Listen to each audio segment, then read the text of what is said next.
lu ne dal ko ci waaye warul doon benn fixation boo xam dañ ciy taxaw parce que nag bu ñu fàtte lan moo taxoon ñu jóg ne dañuy xeex lan moo taxoon ñu jóg ne dañuy xeex lan moo taxoon ñu sanc projet Pastef bi et est-ce que ñu ngi ci loolu parce que am na noo xam ne bu ñu ko doxalee buñ fi wax ay 50 ans de boo moytul benn mandat bi sax duñ ko wees nañu delloo ci xel yi patriotisme dafa am lu mu signifié liñ fi wax yépp dégg naa ko mais bu ñu fàtte lan moo taxoon ñu jóg situation yi nag dafa am ñu ci dugg di ci profito teel naa leen wax ni Pastef mooy adversaire u Pastef rek moo mën a doon adversaire u Pastef ba tax bu ngeen seetee am na ñoo xam ne newuñu sax ci biti nee nañu suñu biir la ñu nekk am na ñoo xam ne newuñu sax ci biti nee nañu suñu biir la ñu nekk mais dañuy essayer instrumentaliser yenn situation yi bu amee parce que seen objectif mooy changer narratif bi dem naa ba dégg ci ñoo xam ne sax seen théorie léegi mooy xale yi génnuñu woon xeex ngir projet bi waaye Ousmane Sonko lañ doon xeexal loolu mooy naka la ñuy changer narratif bi ba déconnecté xeex bi nga xam ne moom lañ doon xeex ngir réew mi ak yeneen projet politique yoo xam ne mi ngi judd ci suuf am na ñoo xam ne ñi ngi woote allié fu ñu génn leen li ne nous réclamons justice xam ngeen seen calcul lan la ñoom jàpp nañ ni li xew ci réew mi Ousmane Sonko am na ci responsabilité bu ñu yëkkati woon justice amaana moom ak ñi fi newoon ñu boole leen ñoom ñëpp comme ça ñoom ñu am boulevard bu ñu jàll. léeg-léeg dafa am ñoo xam dañuy instrumentaliser vos frustrations et vos combats di ñëw di organiser sax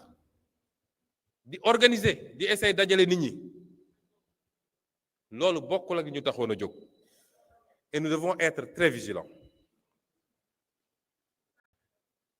ba tax ci li nga xam ne dañ koy utiliser ci ay argumentaire mooy di détecter fu frustration am rek ba li xew barki démb ci université yi parce que man damay dégg léegi Sénégal ku am benn problème bu ndaw li ngay njëkk a wax mooy ñun ñoo leen faloon eh bien kontaanatuma et cetera mais fal ni taxul nga war a jàpp ni da nga am droit absolu ba lu dul yoon ñu bàyyil la ko. man ragaluma ku ma mere ragaluma ku ma dëddu mais nañuy teg mbir yi ci dëgg parce que fu dëgg amul rek dara mënu faa dox mais problème bu am parce que chantage moral boobu la ñu yàgg a def les hommes politiques te hommes politiques yi ragal chantage moral boobu moo tax dañ daan nekk ci démagogie lan moo ñu andil problème université wax naa ko barki dem étudiants yi ndax samay doom lañu te li ci ëpp nag ci ñun la ñu bokk ci Pastef mais régime yi fi daan toog bëgg am jàmm ak ragal étudiants yi yëngatu saa yu étudiants yi ne lii ñoom xam nañ ni ça c'est pas soutenable mais dañuy gaaw nangu pour am jàmm dañuy dem ba egg benn point boo xam ne ils sont obligés de s'endetter pour pouvoir faire face à ces responsabilités là ñun bokkuñu ci ñiy gouverner noonu. loolu du gouvernance parce que bu ñu ko continuer réew mi xëy rek imploser mooy li ñu gis nii la dette cachée parce que da ngay obligé bëgg lu neex nit ñi ba def lu ëpp mais da nga koy nëbb parce que boo ko wanee njaaxum am nañu dellu si aux fondamentaux tabax réew du caaxaan ñun mënoon nañu def li ñëpp doon def mënoon nañu bañ a wax li ñu fekk fii ci réew mi bu boobaa tey dañ naan 74% de taux d'endettement la ñoom. ku ñu tàllal loxo mu lebal ñu dañuy xëy rek ñu ne réew mi am na 200% ou 300% de taux d'endettement cessation de paiement le pays est en défaut ces enjeux structurels là il faut que ñu comprendre ko dans 3 ans élection dina am ku jàpp ni dëgg bi ñu teg ci réew mi woote effort national parce que dañu woote effort national ban réew moo tabaxu sans effort man gisaguma ko. kenn ku nekk ci yéen guddi balaa muy tëdd na dugg YouTube mu xool révolution chinoise mu xool exemple Corée mu xool exemple Japon mu xool feneen ak feneen di nga xam ni ñii tey ñu naan ñu leen di jox exemple nan développé nañu ba ci ki waa ji li mu tudd léegi révolution française bu ñu la waxee fi ñu jaar ils ont sué le sang a coulé ils ont souffert des millions de morts famine am na fa parce que il fallait mu am une génération et rappelez-vous ce que je vous disais quand on était dans l'opposition il faut une masse critique de Sénégalais conscients ñu xam ni dañu war a ñefe pour que dans 10 ans ñu commencé gis dans 5 ans 10 ans ñu commencé gis les fruits de ces efforts-là mais que surtout nos enfants et nos petits-enfants trouvent notre Sénégal et pour cela il faut que ñun ñëpp ñu échapper à la tyrannie de l'argent du matériel et du joni-joni il faut que ñu échapper à ça ba suñu biir l'un des principaux problèmes bi ñu am suñu biir ba ñi nga xam ne ñoo am des responsabilités bu ñu moytul dina am yu commencé feeñ parce que kenn ku nekk jàpp na ni pour des calculs politiques il faut ma waajal sam bopp te pour ma waajal sam bopp il faut ma am xaalis Pastef musul dajale ay milliards di ko jox sénégalais pour ñu woteel ko sénégalais li ñuy xaar ci ñun du loolu te ku ko def it fi nga koy jëlee xam nañ ko ci ay marché nga koy jëlee ci ay corruption nga koy jëlee ci ay dessous de table nga koy jëlee mais amoo ko sa salaire mayu la ko te donnoo ko il faut désintéressement am suñu bëggee tabax réew mi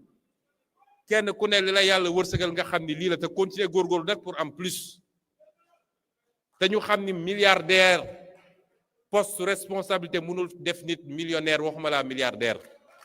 ndax lañ lay fay boo ci jëlee li ngay lekk ak li ngay sol jàppale ci say waajur boo dencee 200 000 ci banque bi bëri na nañu moytu tomber ci piège yu ni ñu fi jëlee moo tax les débats sur le matériel sur l'argent nañ ko def avec beaucoup de pudeur conviction dafa am solo la nga doon wax démb ak barki démb nga egsi nga continuer ci lii xew nag am na yoo xam ne fii du waxam tey Pastef fera face à tous les défis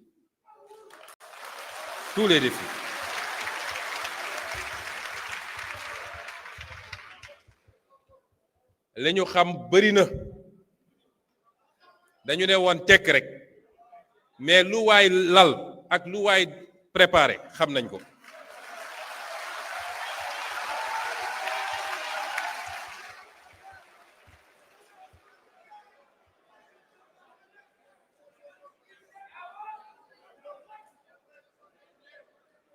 il faut ñu dindalaat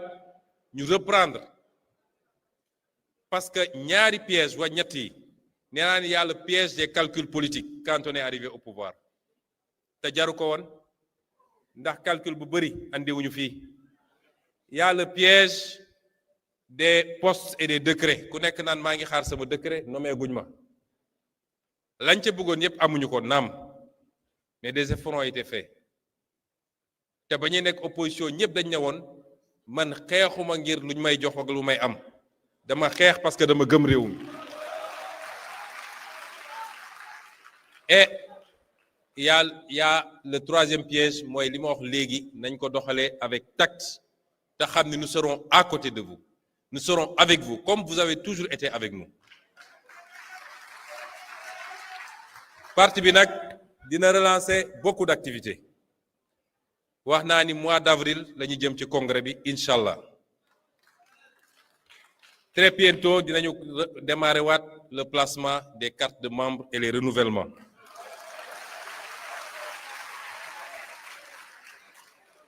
dinañu jublu it naa reprendre aussi les tournées nationales département bu ne loolu nag waa département yi ñoo koy organiser barki démb l'honorable député Ismaïla Diallo nee na Koungheul pare na wala Guinguinéo donc xam naa ni fa la ñuy démarrer département bu ne dinaa ñëw ànd ak yéen ñaari fan wala ñetti fan su mu nee nekk ñu suyene département bi nemmeeku waxtaan gën a defaraat taxawaay bi jublu ci li ñu war a jublu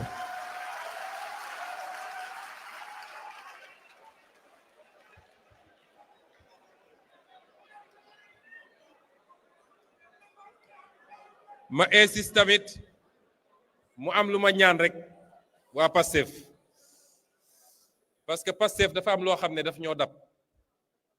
waaye du loolu mooy Pastef de dafa am loo xam ne junj naa ko keroog ci meeting bi waaye jotuma koo développé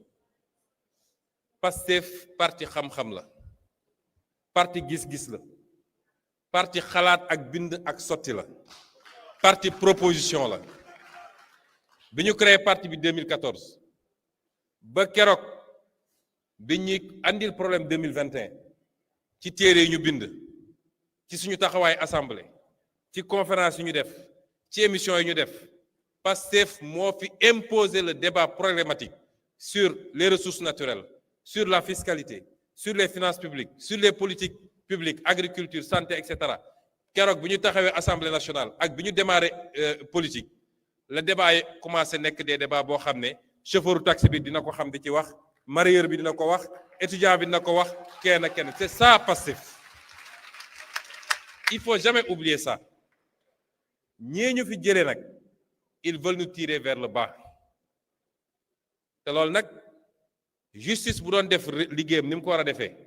du waa Pastef ñoo war a tontu ci saaga yi ci xaste yi ci attaque contre les institutions c'est à la justice de le faire mais duñ ko def pour les raisons que vous savez Pastef loolu mooy cosaanam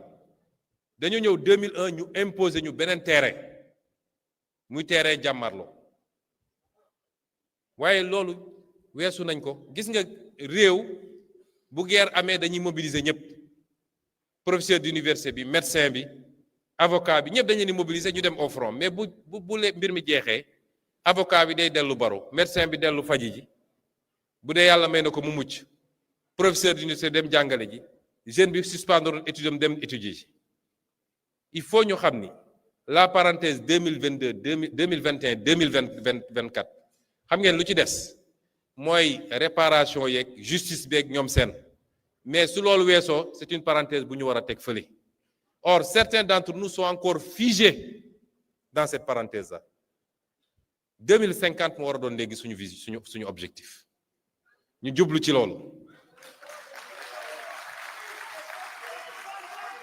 ba tax dama bëgg waa Pastef ñun ñëpp ñu dellu ci loolu bañ a topp ñi nga xam ne seen gémmiñ nàcc na ba pare ñoom